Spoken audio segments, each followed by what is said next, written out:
I close my eyes and take a breath, but all I can see in my mind is that hatchback. I see it pulling out of the parking lot after my mom's fall, idling in front of Vivian's house, now here, in front of this house. Whoever's driving that car was involved with my mom's fall.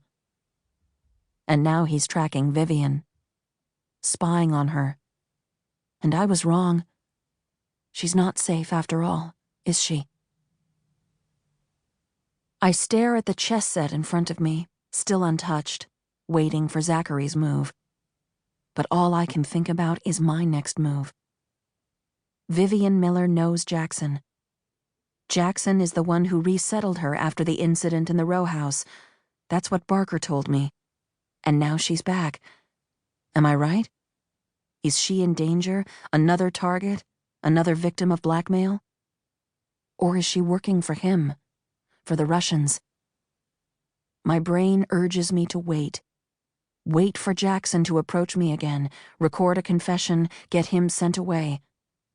Each time I've dug around, searching for proof, I've dug Zachary deeper into a hole. I don't know Vivian Miller's story. I don't know how she fits into all of this, and without knowing that, approaching her would be a risk. But my heart tells me she's a victim, that she's vulnerable. Can I let that go? Zachary's alarm blares at 6. I listen to the shower as I sit at the table, coffee untouched, watching the clock. Zachary swings around the corner, dressed in jeans and a hooded black sweatshirt. He blinks when he catches sight of me, shrugs and heads for the pantry. Comes out a moment later, shoving protein bars into the back pocket of his jeans. About to dash. The sadness that hits me makes my eyes tear. What do you have going on at school today, honey? Nothing. After school? Nothing, Mom. Frustration ripples through me.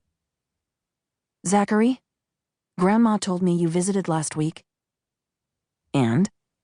And you never told me. So? He challenges. She mentioned you brought Lila. Yeah? What's your point? Zachary, you won't even talk to me about her. Why do you care? Why do I care? Why am I itching for a fight right now? Because I'm your mother. Because I should know what's going on in your life.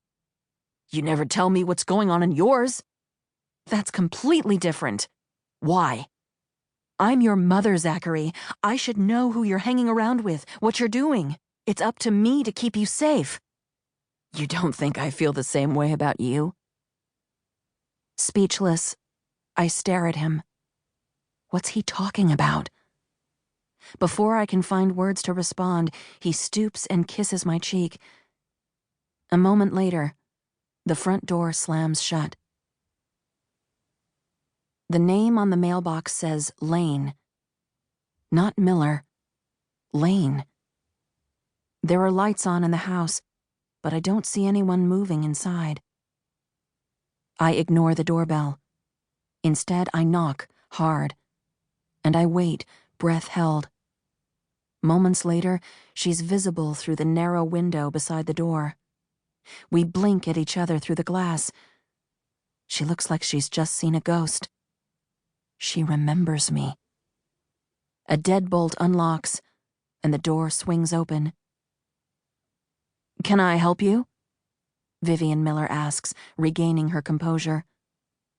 Steph Maddox, FBI. I flash my credentials, and I can see the wariness return in her eyes. Do you have a moment to chat?